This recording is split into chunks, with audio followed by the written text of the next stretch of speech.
बौद्ध धर्म में 28 बुद्धों की अति प्राचीन एक विस्तृत परंपरा है। गौतम बुद्ध से पहले भी 27 बुद्ध अलग अलग नामों से तत्कालीन समाज को दया और करुणा का मार्ग दिखाते रहे हैं। बौद्ध धर्म का मानना है कि बुद्ध और बोधत्व एक विशेष मानसिक अवस्था है और जो भी उसे प्राप्त कर लेता है वह बुद्ध कहलाता है। गौतम बुद्ध अवतारवाद के विरोधी थे, परंतु 7वीं शताब्दी ईस्वी में विकसित हुए वैष्णव धर्म में गौतम बुद्ध को विष्णु का नवा अवतार बताया गया है। यही वजह रही कि जब बौद्ध धर्म पतनोन्मुख हुआ तब पूर्वोत्तर भारत में उपस्थित तमाम बौद्ध चैत्य, विहार और बुद्ध मूर्तियों की पूजा विष्णु के नवे अवतार के रूप में शुरू हो गई। 7वीं से 12वीं शताब्दी के मध्य तक महाबोधि मंदिर से लेकर बड़े पैमाने पर बौद्ध स्मारकों का सांस्कृतिक और धार्मिक पलायन करवाया गया। इनके विवरणों से इतिहास के पन्ने भरे पड़े हैं। वही 9वीं से 10वीं शताब्दी ईस्वी में शैव धर्म को शुरू करने का श्रेय शंकराचार्य को दिया जाता है, जबकि लिंगायत धर्म ने लिंग पूजा को दक्षिण भारत में प्रसारित किया, जिसके अंतर्गत तमाम वोटिव स्तूपों का धार्मिक पलायन बड़े पैमाने पर शुरू हो गया। वैष्णव धर्म से पृथक शंकराचार्य ने कभी भी बुद्ध को विष्णु का नवा अवतार नहीं माना। इसीलिए उन्होंने समय समय पर बड़े जोर शोर से बौद्ध धर्म का खंडन और विरोध किया था। क्या वैष्णव धर्म सनातन का हिस्सा नहीं था? यदि था तो आखिर वह कौन सी वजह थी जिसकी वजह से शैव धर्म के समर्थक शंकराचार्य ने बुद्ध का विरोध किया था? इन सब विरोधों के बावजूद शंकराचार्य का दूसरा नाम प्रच्छन्न बौद्ध था। क्या यह मान लिया जाए कि शंकराचार्य भी छिपे हुए बौद्ध थे, जो गुप्त रूप से चोर दरवाजे से बौद्ध धर्म की जड़ों में मट्ठा डालने का काम कर रहे थे?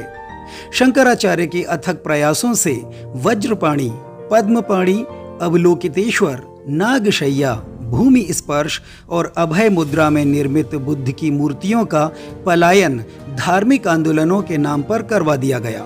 वही हिंदू धर्म में सनातन को वैदिक एवं ऋषि अथवा आर्ष धर्म माना गया, जिसके समस्त ग्रंथ संस्कृत भाषा में ही लिखे गए हैं। बुद्ध कितने प्राचीन थे इसका प्रमाण हमें इस बात से ही मिल जाता है कि ऋग्वेद सहित हरिवंश पर्व, विष्णु पुराण, भागवत पुराण, गरुड़ पुराण, अग्नि पुराण, नारदीय पुराण, लिंग पुराण, पद्म पुराण और तमाम ब्राह्मण ग्रंथों में गौतम बुद्ध और स्तूपों का वर्णन किया गया है। भारत में प्रचलित वैदिक और आर्य समाज ने वैदिक धर्म को कभी भी मूर्ति पूजक नहीं माना है। उनका मानना था कि वैदिक आर्य लोग हवन और यज्ञ करते थे। वे मूर्ति पूजा की जगह अग्नि, वायु और आदित्य के नाम की यज्ञाहुतियां दिया करते थे। मूर्ति पूजा गैर वैदिक कृत्य है जिसे अनार्यों ने प्रारंभ किया है।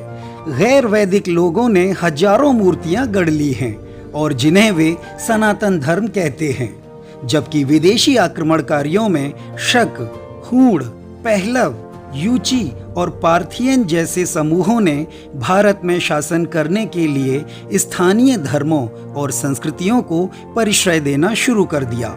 इनमें से कुछ ने बौद्ध धर्म को अपनाया तो कुछ ने वैष्णव एवं शैव धर्म को।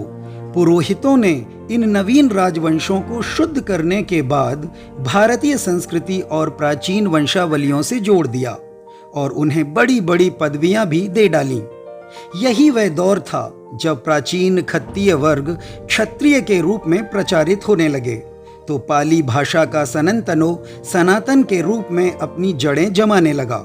बौद्ध ग्रंथ धम्मपद गाथा में लिखा है कि गौतम बुद्ध ने अपने धम्मचक्क प्रवर्तन के दौरान कहा था, ऐस धम्मो सनंतनो, अर्थात यही सनातन धर्म है।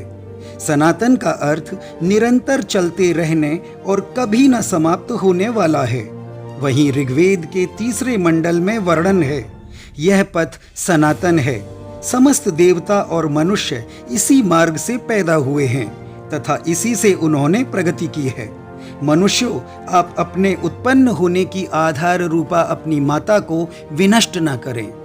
इतना ही नहीं, सम्राट अशोक ने भी अपने अधिकांश शिलालेखों में इयम धम्म शब्द लिखवाया है। इनसे तो यही प्रकट होता है कि बौद्ध धम्म अति प्राचीन और सनातन धम्म है। सम्राट अशोक के धम्म का तात्पर्य धर्म से नहीं बल्कि करुणा से है। उन्होंने बुद्ध की करुणा, दया, आपसी बंधुत्व और सत्कर्मों को ही धम्म कहा है। अशोक का धम्म धार्मिक नहीं बल्कि व्यवहारवादी है। यही वजह है कि भारत में पैदा हुए बौद्ध धम्म को विश्व के अनेक देशों ने अपनाया। यह बौद्ध धम्म ही था जिसने भारत को विश्व गुरु बनने का अवसर प्रदान किया था।